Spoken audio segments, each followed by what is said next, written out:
Bonsoir à tous, je suis très content de vous retrouver, beaucoup de choses à se raconter aujourd'hui. Évidemment, le tirage au sort, ça y est, c'est tombé, on connaît les affiches du Master 1000 de Paris, on va décrypter ça ensemble dans cette vidéo, 2-3 petites choses qui se sont passées pêle-mêle, des retours, des abandons super bizarres et surtout, qui est le joueur le moins clutch de l'histoire du tennis? Et ben, je vais vous donner ma réponse à la fin de cette vidéo, alors bouge pas, on commence tout de suite.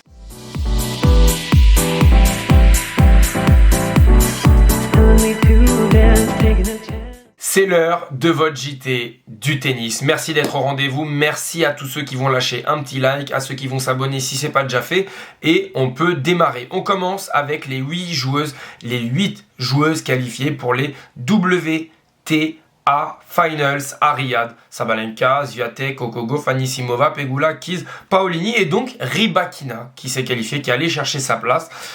C'est un beau plateau. C'est un très beau plateau, très clairement, des joueuses qui ont été très régulières cette année. Si je dois en choisir une, là, comme ça, d'instinct, ça va dépendre des tableaux, mais la finale, pas idéale, mais rêvée, mais en tout cas, celle que j'imagine, Sabalenka, Anisimova. Clairement, et je pense que Anisimova va remporter ce Masters. Très simplement, son niveau est complètement hallucinant. Depuis plusieurs mois, je trouve qu'elle a fait des progrès considérable, vraiment, notamment mentalement, et je la vois bien remporter son premier Masters, si on peut dire ça, Finals, WTA Finals, bref, voilà. N'hésitez pas à me donner en commentaire votre favorite, et on peut passer à la news d'après, parce que j'avais envie de vous parler de ça, je trouvais ça très bizarre. Aujourd'hui, il y a eu beaucoup d'abandons. Alors on va d'abord les regarder. On a eu l'abandon de Félix Auger-Aliassime, qui profite à Jaume Munar. On a eu le forfait de Griekspoor, et on a eu le forfait ici de Shapovalov, et là à l'instant on vient d'avoir le forfait de Casper Ruud. Franchement aujourd'hui t'as payé ta place à Bâle, t'es pas très content. 3 abandons sur 4 matchs, et le 4e match, Hugo Humbert Opelka, c'est presque le match où t'aurais eu envie qu'il y ait un abandon tellement le match est naze, on va pas se mentir. Donc, à partir de là, tu te dis bon, il peut y avoir des blessures, etc, je l'entends. Mais l'abandon de Shapovalov, est-ce qu'on peut en parler sincèrement? Parce qu'il n'y a rien. Il n'y a rien, on dirait juste qu'il a posé la manette, qu'il a rage quit et qu'il est rentré chez lui. Il est mené d'un double break dans la dernière manche. Alors certains parlent du comportement de Fonseca qui s'encourage à tous les points, qui est insupportable. Ok, ça reste du tennis, il y a double break, c'est pas terminé. Il n'a pas l'air blessé, il n'a pas l'air malade, il n'y a pas d'explication. Ça paraît quand même hyper bizarre cette histoire. Je ne sais pas si vous avez une explication, si vous avez vu autre chose. En tout cas, je tiens aussi à faire une petite parenthèse dans ce JT, c'est pour vous remercier, vous, dans les commentaires, parce que j'essaie, moi, de vous apprendre des choses, de vous apporter quelque chose que vous n'avez pas forcément vu, et puis on passe un petit moment ensemble. Mais moi, je vous lis en commentaire, et il y a des commentaires qui sont déjà très gentils, d'autres qui sont ultra pertinents et qui m'apprennent énormément de choses. Parce que voilà, évidemment qu'il y a des infos qui m'échappent, je peux aussi faire des erreurs. Et dans les commentaires, avec votre bienveillance, vous me corrigez, vous m'apportez aussi toutes vos connaissances. Donc pour ça, vraiment, merci beaucoup. Donc Shapovalov se retire et peut-être que vous avez l'info. Sauf que la vie est bien faite. On va y revenir. Là, on a le tirage au sort et c'est ici. C'est juste ici, là, premier tour, Shapovalov Fonseca. Pour la revanche. Vous voyez, comme quoi, on sait pas, peut-être je suis mauvaise langue. Il est parti, hop, rattrapé par la patrouille, revient par là. Dans 2-3 jours, tu rejoues Joao. Voilà. On va, avant de parler de Paris-Bercy, on a quand même en demi-finale Munar Fonseca. Sur Durinder, Munar Fonseca. De l'autre côté, Hugo Humbert Fokina. Waouh, ok. Bon, Humbert, ok. Fokina, pourquoi pas. Munar Fonseca, c'est quand même une opportunité pour les deux joueurs de faire une finale d'ATP 500 sur Durinder qui est assez exceptionnelle.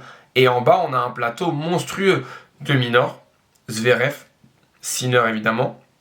Et pour l'instant, Musetti qui mène face à Corentin Moutet. Petite parenthèse aussi sur Musetti. Franchement, les progrès de Musetti sur dur, que ce soit sur dur ou sur Durinder, c'est assez exceptionnel. Je ne l'attendais pas du tout à ce niveau-là. Je pensais que sa saison était presque terminée après la saison sur terre battue. J'arrêtais pas de répéter que c'était le bon tirage pour les têtes de série ou c'était le bon top 10 à jouer sur dur. Le mec, il fait sa saison quand même. Force est de constater que c'est assez fort. Alors, le tirage du Rolex Paris Masters. On a dans la partie haute Alcaraz.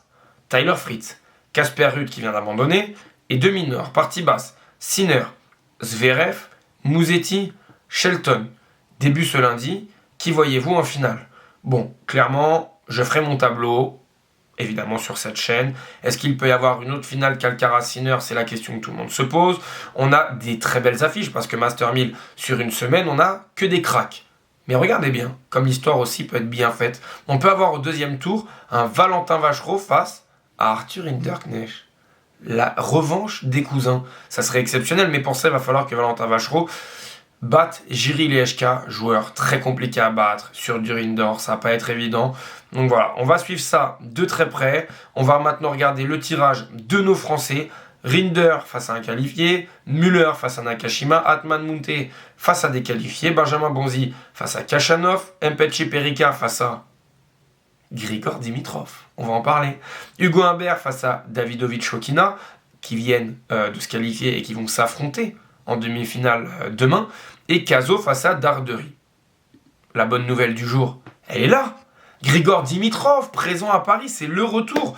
C'est incroyable, il revient pour un seul tournoi et après il va partir en vacances. Est-ce que c'est judiciable? Je ne sais pas trop, mais en tout cas, ça fait plaisir.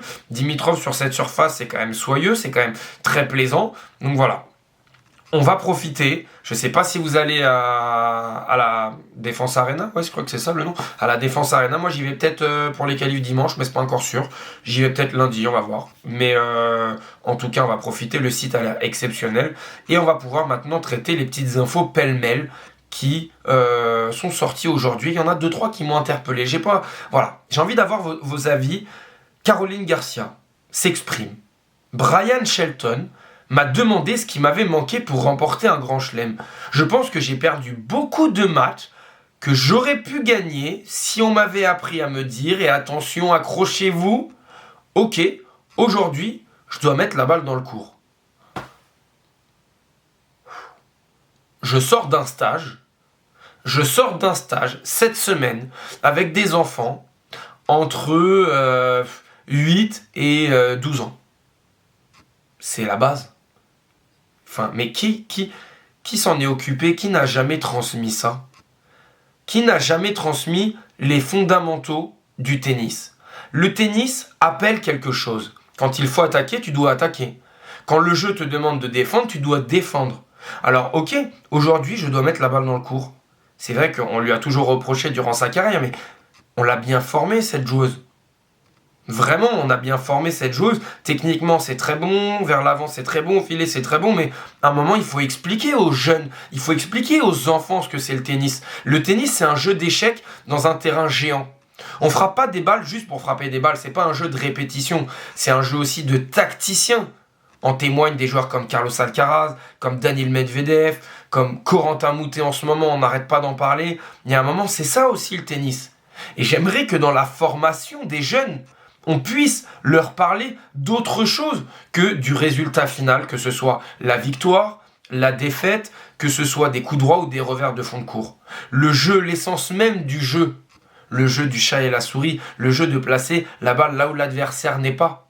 Je pense que c'est pas assez enseigné, et franchement de lire ça, je vous cache pas que ça me peine. Voilà. En tout cas, il y en a qui forment bien les joueurs. Putain, mais vous voyez les transitions. Transition, c'est fou. Il y en a qui forment bien les joueurs, c'est les universités. Les universités, on en a parlé, il y a plein de joueurs qui sortent d'université, et j'avais envie de parler de ça, parce que Michael Zhang, il est 180 ATP, il a 21 ans, et il décide de retourner dans sa fac pour tenter de défendre son titre de champion NCAA. Choix intéressant, le circuit pro et le top 100 attendront. On est sur un gars qui fait ses études, qui joue en univ, et quand il fait quelques tournois pro comme ça, il arrive quand même à être 180e mondial. Je ne sais pas si vous vous rendez compte du potentiel du garçon. On avait Ben Shelton dans le même cas. Et on en a eu plein, je ne vais pas tous les citer, mais on en a plein qui viennent des univ. Et là, en fait, pourquoi je vous parle de ça? Parce que j'ai envie quand même de mettre un accent là-dessus. Zhang est 180e mondial, il a 21 ans. Maintenant, si on se concentre sur les joueurs de moins de 22 ans, on dit toujours... Oh, ils sont vieux, c'est pas des cracks, etc. Ouais, ok, si on compare avec Carlos Alcaraz, il n'y a pas de crack en fait. Parce qu'un crack comme Carlos Alcaraz, il y en a un tous les 20 ans? Et encore, maintenant, ce qu'il faut regarder, c'est qu'avec cette nouvelle façon de procéder des universités, les joueurs vont arriver de plus en plus tard sur le circuit, mais de plus en plus près aussi. Ils vont être prêts physiquement, mentalement. Il faut savoir qu'un bon joueur comme ça de fac, pour son université, que ce soit en équipe ou individuel, fait entre 25 et 40 matchs dans la saison. Donc, il en prend de l'expérience. En plus, il fait des doubles, il y a les matchs par équipe, il y a le circuit individuel. Donc, ces joueurs-là se forment. Et en plus, il y a de plus en plus d'argent, donc les joueurs, ils restent de plus en plus longtemps pour finaliser leur diplôme, pour leur après-carrière. Donc tout ça est important, et je pense qu'il est important de ne pas forcément regarder l'âge quand un joueur est 180, 200e mondial et dire « Ouah, c'est fini pour lui, il n'y arrivera pas, il est trop loin ». Ça veut rien dire. Ça veut rien dire. Chacun va à son rythme. Et ça, c'est important même chez les jeunes, que ce soit 8 ans, à 10 ans, à 12 ans. Il n'y a pas de règle définie. La progression, elle n'est pas linéaire. Je pense que c'est important de le préciser. Il y a des plus, il y a des moins. C'est un peu les montagnes russes. Mais surtout, chacun va à son rythme. En fonction aussi de la façon de se développer. Physiquement, mentalement. En termes d'expérience, en termes de ce que tu vas apprendre, en termes de match aussi que tu vas faire sur le circuit. Tout ça est important et moi je regarde, là on a énormément de jeunes joueurs de moins de 22 ans dans les 200 premiers. Je me demande qui peut bien prédire parmi tous ces gars-là qui va être le mieux classé, puisque ça se trouve dans 2-3 ans un gars va exploser, un gars qui est en université qui a 21 ans n'est peut-être pas encore sur les circuits. Bref, j'avais vraiment envie de parler de ça parce que je pense que c'est un sujet hyper important. Chacun progresse à son rythme et croyez-moi que le top 10 de l'année prochaine, voire le top 10 dans 2 ans, ça se trouve il y a des gars qui ne sont même pas encore lancés sur le circuit. Et je suis très sérieux là-dessus. C'est pour ça que c'est très très dur de faire des prédictions à long terme parce que des talents, des jeunes talents, il y en a tous les jours qui vont émerger et c'est la magie du sport. Vraiment, c'est la magie du sport. Maintenant, la magie du sport, elle offre aussi des moments très compliqués à vivre pour les acteurs de ce jeu. Et il y a eu cette petite question. Qui est le joueur le moins clutch de tous les temps ? Et je suis tombé sur cette vidéo et on va la regarder, on va la commenter ensemble. On est sur Alexander Zverev face à Dominic Thiem en finale de l'US Open. Vous vous rappelez de ce match 2-7-0 Zverev, on est à huis clos, il y a le Covid. Et on est à 5-3, 0-30. Alexander Zverev, à ce moment-là, il est comme ça, il sert pour son premier titre en Grand Chelem. Regardez le caca culotte qu'il va faire. Il est à 15-40, il passe une bonne première. 30-40. À ce moment-là, le bras, il pèse une tonne. On n'ose plus. On n'ose plus rien. On n'arrive plus à taper une balle. Donc du coup, qu'est-ce que Alexander Zverev va faire ? Évidemment, il va faire des choses qu'il ne maîtrise pas.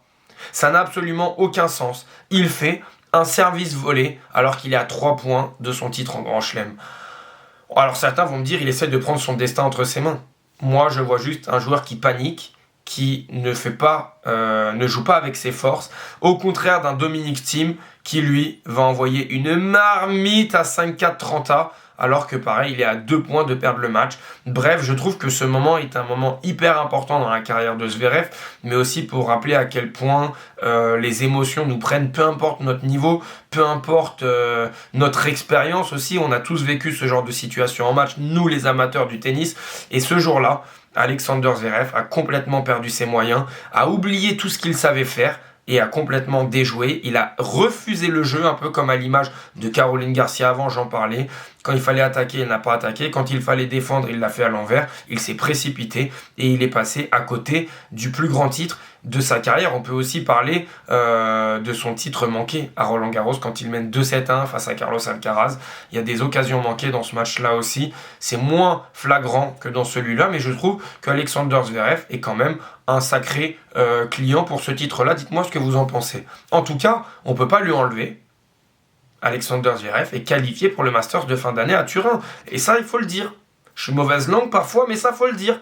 C'est un joueur qui est très régulier. Très régulier dans le moyen plus, dans le bon si vous voulez, mais pas dans l'excellentissime. Peut-être que je suis un peu dur, c'est mon avis.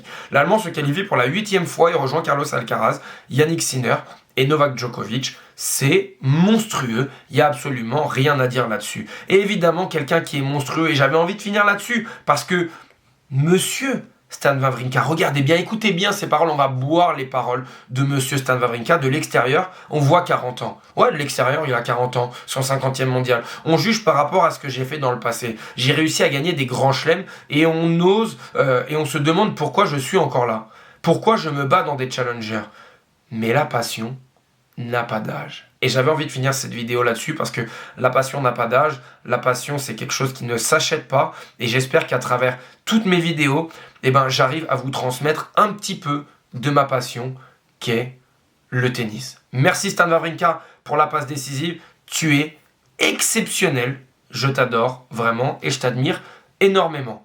Vous, je vous dis à très vite. Merci à tous d'être restés jusqu'à la fin de cette vidéo. Et je vous souhaite une bonne soirée. Je vous dis à demain.